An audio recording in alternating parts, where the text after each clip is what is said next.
All right, today we're going to dive into something pretty wild. We're not going to outer space, but into the massive hidden universe that exists inside every single one of us. We're going to pull from some really deep metaphysical and esoteric traditions to explore the secret blueprint of the human being, a hidden map to what we can truly become.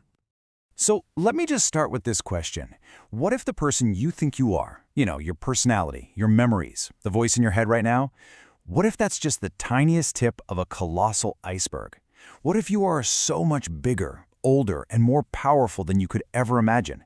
That's the idea we're really going to sink our teeth into. The source material gives us this brilliant analogy to help wrap our heads around this. Think of your everyday self, your ego, as a passenger in a canoe. You're right down there on the water, and all you can see is the very next bend in the river. Time feels like a straight line, one thing happening after another. But your higher self? That's like an eagle soaring way up above. It sees the entire river from where it starts to where it ends, all at the same time. It doesn't just see the past and present, but the future too, because it exists outside of our limited physical dimension. Okay, so let's really dig into this. We're going to start by exploring this fundamental split inside of us, the temporary vehicle versus the permanent driver. There's this fantastic quote from the Turkish spiritual researcher Dr. Bedri Rusaman that just nails it. Our physical body, our personality, it's all just a glove. It's a temporary tool we use to interact with this world. But the real you, the immortal hand inside that glove, is the higher self. So you might be thinking, okay, if I'm this huge, amazing, eternal being, why don't I feel like it? Well, the sources call this the great forgetting. It's like we're born into a state of spiritual amnesia. When that vast higher self comes down into a dense, physical body, it loses its conscious connection to who it really is. It falls into a kind of sleep. And that means the whole point of being human, according to these traditions, isn't about becoming something new. It's about waking up and remembering who you've been all along. Okay, so if we're more than just a physical body, what does the rest of the map look like? Let's take a look at the full anatomy of this inner cosmos. Now, this is where things get really fascinating. The core concept here is the microcosm. It's this ancient idea that says you, yes you, are a miniature universe. The entire cosmos, the macrocosm, is perfectly reflected inside of you.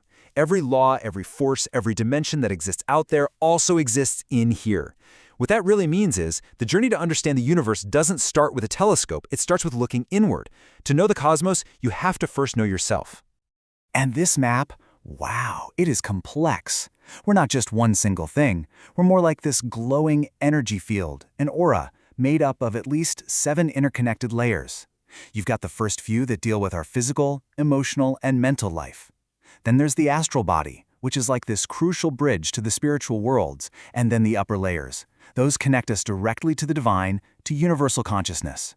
We are quite literally a ladder stretching from the earth to the heavens.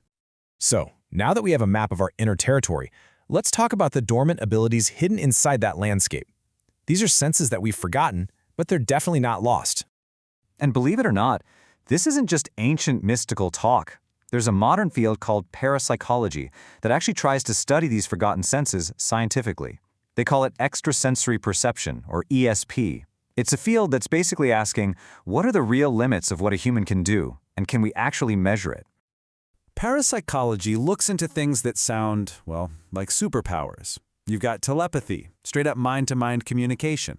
Clairvoyance, which is seeing things far away. Precognition, knowing something's going to happen before it does.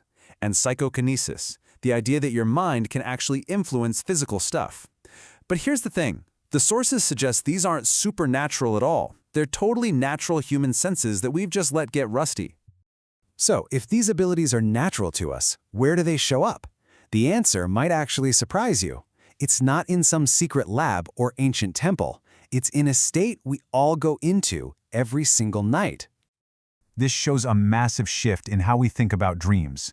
I mean, you had Freud, who saw dreams as basically a mental recycling bin for our personal issues. But then you have pioneers like Carl Jung and Edgar Cayce who saw dreams as this incredible portal. They believed that when our conscious mind quiets down in sleep, we can tap into a shared human memory bank, the collective unconscious, and even receive telepathic or future insights. So in this view, a dream isn't just a closed loop in your head, it's an open channel to a much wider reality. So, all of this leads to the ultimate question, doesn't it? How do we consciously build a bridge between our everyday self and that higher self? How do we wake up these dormant abilities on purpose, not just by accident in our dreams? The ancient traditions have a name for this path. It's called initiation. There's this incredibly powerful phrase that is the absolute key to understanding this. It doesn't mean physical death, of course.